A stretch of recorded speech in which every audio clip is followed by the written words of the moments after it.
ഹരിഹർ നഗർ ചിത്രത്തിലെ ആ ഒരു കോംബോ എല്ലാവർക്കും ഭയങ്കര ഫേവറേറ്റ് ആണ്. ആ ഒരു കോംബോയിൽ അടുത്തൊരു ചിത്രം വരാൻ പോവുകയാണ്. ചിത്രത്തിന്റെ പേരായി കേൾക്കാൻ സാധിക്കുന്നത് പാതിര കുറുക്കൻ എന്നാണ്. ചിത്രത്തിന്റെ ഷൂട്ടിംഗ് പരിപാടികളൊക്കെ തന്നെ ആരംഭിച്ചിട്ടുണ്ട്.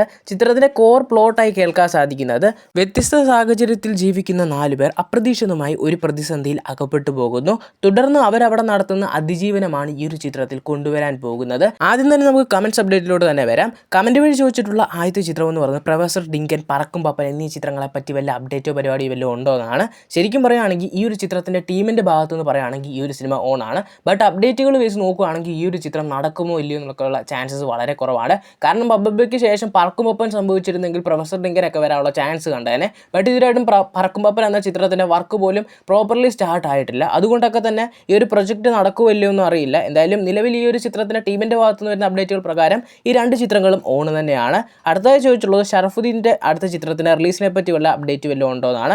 ഷറഫുദ്ദീൻ്റെ ഏറ്റവും ലേറ്റസ്റ്റ് റിലീസിന് ഒരുങ്ങുന്നത് മധുവിധു എന്ന ചിത്രമാണ്. ഈ ഒരു ചിത്രം വരുന്ന ഏപ്രിൽ 23-ന് വേൾഡ് തിയേറ്ററിലേക്ക് റിലീസിനെത്തുമെന്ന് കൺഫേം ആക്കിയിരിക്കുകയാണ്. അടുത്തതായി ചോദിച്ചിട്ടുള്ളത് അവെഞ്ചേഴ്സിലെ ഡൂംസ്ഡേനെ പറ്റി വല്ല അപ്ഡേറ്റോ പരിപാടിയോ വല്ലതും ഉണ്ടോ എന്നാണ്. ചിത്രം വരുന്ന ഡിസംബർ 18-നാണ് വേൾഡ് തിയേറ്ററിലേക്ക് റിലീസിനെത്താനിരിക്കുന്നത്. ഇതൊന്നും പോരാഞ്ഞിട്ട് ചിത്രത്തിന്റെ അവെഞ്ചേഴ്സ് എൻഡ് ഗെയിം ഈ വരുന്ന സെപ്റ്റംബറിൽ റിലീസായി തിയേറ്ററിലേക്ക് റിലീസിനെത്തുന്നുണ്ട്. ഒപ്പം തന്നെ ഡൂംസ്ഡേയുടെ തന്നെ ഡിലീറ്റഡ് സീനും കുറച്ച് അപ്കമിംഗ് അപ്ഡേറ്റ്സ് ഒക്കെ ഉടനെ തന്നെ പുറത്തിറങ്ങുമെന്ന് കൺഫേം ആക്കിയിരിക്കുകയാണ്. അടുത്തായി കമന്റ് വഴി ചോദിച്ചിട്ടുള്ളത് ഉണ്ണിമൂന്നിന്റെ അടുത്ത ചിത്രത്തെ പറ്റി വലിയൊരു അപ്ഡേറ്റ് വല്ലതും ഉണ്ടോ എന്നാണ്. ശരിക്കും പറഞ്ഞ് അതിനെപ്പറ്റി യാതൊരു അറിവില്ലാത്ത അവസ്ഥയാണ്. കാരണം ആദ്യം ഉണ്ണിമൂന്നൻ ഒരു ഡയറക്ടോറിക്കലി ഒരു സൂപ്പർ ഹീറോ പടം വരുന്ന അപ്ഡേറ്റുകൾ ഉണ്ടായിരുന്നു. പിന്നീട് ജോഷി സാറുമായിട്ട് ഒരു സിനിമയൊക്കെ തന്നെ അനൗൺസ് ചെയ്തിട്ടുണ്ടായിരുന്നു. ഉണ്ണിമൂന്നൻ ജോഷി സാർ കോംബോയിൽ ഒരു ചിത്രം വരുന്നത്. അതൊരു പ്രോമിസിംഗ് ആയിട്ടുള്ള പ്രൊജക്റ്റ് തന്നെയായിരുന്നു. പൂജയും പരിപാടിയൊക്കെ കഴിഞ്ഞിട്ട് ഇതുവരെയായിട്ട് ഒരു പ്രോപ്പർ അപ്ഡേറ്റ് ചിത്രത്തിന്റെ ഭാഗത്തൊന്നും പുറത്തിറങ്ങിയിട്ടില്ല. അതുകൊണ്ടൊക്കെ തന്നെ കറന്റ് ഏത് പ്രൊജക്റ്റ് ആയിരിക്കും ഉണ്ണിമൂന്നന്റെ വരിക എന്നുള്ളൊരു പ്രോപ്പർ അപ്ഡേറ്റ് ഉടനെ തന്നെ പുറത്തിറങ്ങുമെന്നൊക്കെ തന്നെയാണ് പ്രതീക്ഷിക്കുന്നത്. അടുത്തത് നമ്മൾ കമന്റ് വഴി ചോദിച്ചിട്ടുള്ളത് ഏതെങ്കിലും സൂപ്പർ ഹീറോ പടത്തെ പറ്റി വലിയ അറിവുണ്ടോ എന്നാണ്. നമ്മുടെ മോളിവുഡിനെ സംബന്ധിച്ചിടത്തോളം ഇപ്പോൾ പറക്കുമപ്പനെ കുറിച്ച് ഞാൻ പറഞ്ഞു. പിന്നെ നിവിൻ്റെ മൾട്ടിവേഴ്സ് മന്മഥൻ എന്ന ചിത്രം വരാൻ പോകുന്നുണ്ട്. ബട്ട് അതൊരു ബിഗ് ബഡ്ജറ്റ് ചിത്രമായതുകൊണ്ടൊക്കെ തന്നെ ചിത്രം വരാൻ കുറച്ച് ഡിലേ ആകും.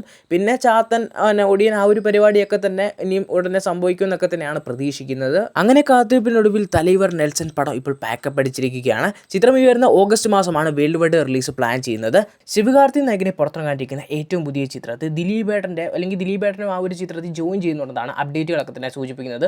ഒരുപാട് അപ്ഡേറ്റ്സ് വന്നതുകൊണ്ടൊക്കെ തന്നെ ഈ ഒരു അപ്ഡേറ്റ് കൺഫേം ആകാനുള്ള ചാൻസസ് ഒക്കെ തന്നെയാണ് കാണുന്നത്. മെമ്മറൈസിന് ശേഷം ഒരു ജിത്തു ജോസഫ് പൃഥ്വിരാജ് ചിത്രം ഇതുവരെയായിട്ടും പുറത്തിറങ്ങിയിട്ടില്ലായിരുന്നു. ബട്ട് മെമ്മറൈസിന്റെ സെക്കൻഡ് പാർട്ട് വരുന്നൊക്കെയുള്ള അപ്ഡേറ്റുകളും പരിപാടികളൊക്കെ തന്നെ പുറത്തിറങ്ങിയിട്ടുണ്ടായിരുന്നു. ബട്ട് ഇതിനെക്കുറിച്ച് ജിത്തു ജോസഫ് തന്നെ ഇപ്പോൾ പറഞ്ഞിട്ടുള്ളത് ഒരു സിനിമയുടെ ചർച്ചകളൊക്കെ തന്നെ നടക്കുന്നുണ്ട്. എന്നാൽ അത് മെമ്മറൈസ് 2 അല്ലെന്ന് കൺഫേം ആക്കിയിരിക്കുകയാണ്. എന്തായാലും ഒരു ജിത്തു ജോസഫ് പൃഥ്വിരാജിന്റെ ആ ഒരു പ്രൊജക്റ്റിനെ പറ്റിയുള്ള ഡിസ്കഷൻസ് ആണ് ഇപ്പോൾ നിലവിൽ നടന്നു പോകുന്നത്. ദുരന്തർ ഇപ്പോൾ പാരന്ത ലെവലിലായാലും അല്ലെങ്കിൽ ലോകമെമ്പാടും വലിയൊരു തരംഗം തന്നെയായി മാറിയിട്ടുണ്ടായിരുന്നു. ചിത്രം വേൾഡുമായിട്ട് 1783 കോടി രൂപ സ്വന്തമാക്കിയിട്ടുണ്ടെന്ന് ഒഫീഷ്യലി ഒരു പോസ്റ്റർ വഴി കൺഫേം ആക്കിയിരിക്കുകയാണ്.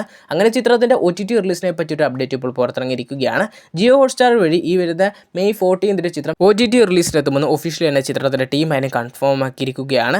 ലാലേട്ടൻ പ്രിയദർശൻ കോംബോ അല്ലെങ്കിൽ പ്രിയദർശന്റെ 100ാമത്തെ ചിത്രം എന്ന് പറയാൻ പറ്റുന്ന ആ ഒരു പ്രൊജക്റ്റിനെ പറ്റിയുള്ള കുറച്ച് അപ്ഡേറ്റുകൾ പുറത്തിറങ്ങിയിരിക്കുകയാണ്.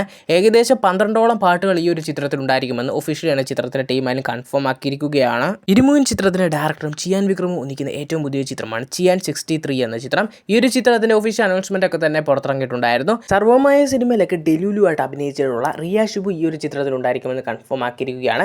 ചിത്രത്തിന്റെ ഷൂട്ടും പരിപാടികളൊക്കെ തന്നെ നെക്സ്റ്റ് മന്ത് സ്റ്റാർട്ട് ചെയ്യുമെന്ന് കൺഫേം ആക്കിയിരിക്കുകയാണ്. സൂര്യ നായകനെ ജിത്തു മാധവന്റെ സംവിധാനത്തിൽ പുറത്തിറങ്ങാനിരിക്കുന്ന ഏറ്റവും പുതിയ ചിത്രമാണ് സൂര്യ 47 എന്ന ചിത്രം. ഈ ഒരു ചിത്രത്തിന്റെ എൻറ്റയർ ആയിട്ടുള്ള ഷൂട്ട് ടോട്ടലി കംപ്ലീറ്റ് ആക്കാൻ പ്ലാൻ ചെയ്തുകൊണ്ടിരിക്കുന്നത് ഈ വരുന്ന ജൂൺ മാസമായിരിക്കുമെന്ന് ചിത്രത്തിന്റെ ടീം ആയാലും ഒഫീഷ്യലി കൺഫേം ആക്കിയിരിക്കുകയാണ്. കൂടാതെ തന്നെ ഐആം ഗെയിം, RDX പോലുള്ള സിനിമകളുടെയൊക്കെ ഡയറക്ടർ ആയിട്ടുള്ള നഹാസ് ഹിദായത്തും സൂര്യയായിട്ട് ഒരു പ്രൊജക്ട് അല്ലെങ്കിൽ ആ ഒരു സ്ക്രിപ്റ്റ് ലോക്ക് ആയിട്ടുണ്ടെന്ന് ഒഫീഷ്യലി കൺഫേം ആക്കിയിരിക്കുകയാണ്. മിക്കവാറും സൂര്യയുടെ ഒരു 48ാമത്തെയോ അല്ലെങ്കിൽ 49ാമത്തെ ചിത്രമായിട്ടാണ് ഈ ഒരു സിനിമ വരാൻ പോകുന്ന ഒരു കാര്യം ഇപ്പോൾ ഓൾമോസ്റ്റ് കൺഫേം ആക്കിയിരിക്കുകയാണ്. വാഴ 2 പോലുള്ള സിനിമകളുടെ റൈറ്ററും ഗുരുവായൂരമ്പല പോലുള്ള സിനിമകളുടെയൊക്കെ ഡയറക്ടറുമായിട്ടുള്ള വിപിൻ ദാസ് ഏറ്റവും പുതിയ നിവിന് വേണ്ടി ഒരു ചിത്രം ഒരുക്കുന്ന അപ്ഡേറ്റുകളൊക്കെ തന്നെ ഉണ്ടായിരുന്നു. ഇപ്പോൾ ഡോക്ടർ അനന്തു എൻ്റർടൈൻമെൻറ്റ്സ് ആയിരിക്കും ഈ ഒരു ചിത്രം നിർമ്മിക്കാൻ പോകുന്ന ഒരു കാര്യം ഓൾമോസ്റ്റ് കൺഫേം ആക്കിയിരിക്കുകയാണ്. വരും വീക്കുകളിൽ ഈ ഒരു ചിത്രത്തിന് ഒരു അനൗൺസ്മെന്റ് അപ്ഡേറ്റ് ഉണ്ടായിരിക്കുമെന്ന് ഒഫീഷ്യൽ എന്ന ചിത്രത്തിന്റെ ടീം തന്നെ കൺഫേം ആക്കിയിരിക്കുകയാണ്. നമ്മുടെ കമന്റ് വഴി നേരത്തെ ചോദിച്ചിട്ടൊരു അപ്ഡേറ്റ് ആയിരുന്നു പ്രേമലു 2 ഇനി സംഭവിക്കുമോ നടക്കുമോ എന്നൊക്കെ. അന്ന് തന്നെ ഞാൻ ഒരു വീഡിയോ വഴി തന്നെ റിപ്ലൈ കൊടുത്തിട്ടുണ്ടായിരുന്നു. ആ ഒരു സിനിമ നടക്കാനുള്ള ചാൻസ് 50-50 ആണെന്ന്. ഇപ്പോൾ ആ ഒരു പ്രേമലു 2 നടക്കുമോ ഇല്ലയോ എന്നുള്ളൊരു കാര്യം ഒഫീഷ്യലി തന്നെ ചിത്രത്തിന്റെ ടീം കൺഫേം ആക്കിയിരിക്കുകയാണ്. പ്രേമലു 2 ഇനി നടക്കില്ല. അതിന് പകരമാണ് ഇപ്പോൾ ബദ്ലഹീം കുടുംബ യൂണിറ്റ് ആ ഒരു ടീം ചെയ്യുന്നത്. പ്രേമലു 2വിന്റെ തിരക്കഥയിലുണ്ടായ ചില അഭിപ്രായ വ്യത്യാസങ്ങൾ മൂലമാണ് പ്രേമലു 2 ഉപേക്ഷിച്ചെന്നാണ് അപ്ഡേറ്റുകളൊക്കെ തന്നെ സൂചിപ്പിക്കുന്നത്. ധനഞ്ജയ് ശങ്കറിൻ്റെ സംവിധാനത്തിൽ ദിലീപേട്ടൻ നായകനെ അടുത്തൊരു ബൊബബയ്ക്ക് ശേഷം മറ്റൊരു ചിത്രം വരാൻ പോവുകയാണ്. ഈ ഒരു അപ്ഡേറ്റ് ഭയങ്കര രീതിയിൽ തന്നെ നമുക്ക് കേൾക്കാൻ സാധിക്കുന്നുണ്ട്. അതുകൊണ്ടാണ് ഈ ഒരു ചിത്രത്തെ പറ്റി തന്നെ പറയാൻ കാരണം. എനിക്ക് ഈ ഒരു കോംബോയിൽ ഒരു ചിത്രം വരണമെന്നുള്ളൊരു ആഗ്രഹം ഉണ്ടായിരുന്നു. ബൊബബ ഇറങ്ങി അല്ലെങ്കിൽ ആ ഒരു പടം പരാജയപ്പെട്ടിട്ടും എന്തിനാണ് അങ്ങനെ ഒരു പ്രതീക്ഷയെന്ന് ചോദിക്കുകയാണെങ്കിൽ, ഈ റീസെൻ്റ്ലി വന്ന ദിലീപേട്ടൻ എന്ന് പറയുന്ന കമാര സംഭവത്തിനൊക്കെ ശേഷമാണെങ്കിൽ ഒരു എനർജറ്റിക് ആയിട്ട് അല്ലെങ്കിൽ പുള്ളീനെ ഒരു അഴിഞ്ഞാടം അല്ലെങ്കിൽ പുള്ളിയുടെ കിടിലും ലുക്ക് വൈസും ഒരു ആറ്റിറ്റ്യൂഡ് വെച്ചും സ്വാഗ് വൈസും ഒക്കെ കാണാൻ സാധിച്ചുള്ളൂ ബൊബബയിലാണ്. കിടൻ രീതി ദിലീപേട്ടനെ സ്ക്രീൻ പ്രസൻസിലായാലും ആ ഒരു സിനിമയിലായാലും പ്രസൻറ്റ് ചെയ്തിട്ടുണ്ടായിരുന്നു. അതുപോലുള്ള ഒരു ഡയറക്ടർ ഇനിയും ദിലീപേട്ടനെ ഇപ്പോൾ ഒരു ആക്ടറിനെ കിട്ടിക്കഴിയുമ്പോൾ ബൊബബയ്ക്ക് ഒരു വലിയ രീതിയിലുള്ള അപ്രീസിയേഷനോ കാര്യമൊന്നും കിട്ടിയില്ല. അതിനെല്ലാം മാറ്റി നിർത്തി ദിലീപേട്ടനെ കിടിലൻ രീതിയിൽ പ്രസൻറ്റ് ചെയ്യുന്ന മറ്റൊരു ചിത്രം ആ ഒരു കിടില സ്ക്രിപ്റ്റിൽ വരികയാണെങ്കിൽ അതൊരു കിടിലം പരിപാടിയായിരിക്കും. എനിക്ക് പേഴ്സണലി നല്ലൊരു പ്രതീക്ഷയുള്ള കാര്യം തന്നെയാണ്. ഈ ഒരു അപ്ഡേറ്റ് ഇപ്പോൾ ഭയങ്കര രീതിയിൽ സ്പ്രെഡ് ആകുന്നുണ്ട്. ഈ ഒരു കാര്യം ഒഫീഷ്യലി കൺഫേം ആകട്ടെ എന്നൊക്കെ തന്നെയാണ് പ്രതീക്ഷിക്കുന്നത്. എന്തായാലും ഈ ഒരു പ്രൊജക്റ്റിനെ പറ്റിയുള്ള ഒരു ഒഫീഷ്യൽ കൂടുതൽ കൺഫർമേഷൻ അപ്ഡേറ്റുകൾക്കായി കാത്തിരിക്കുക.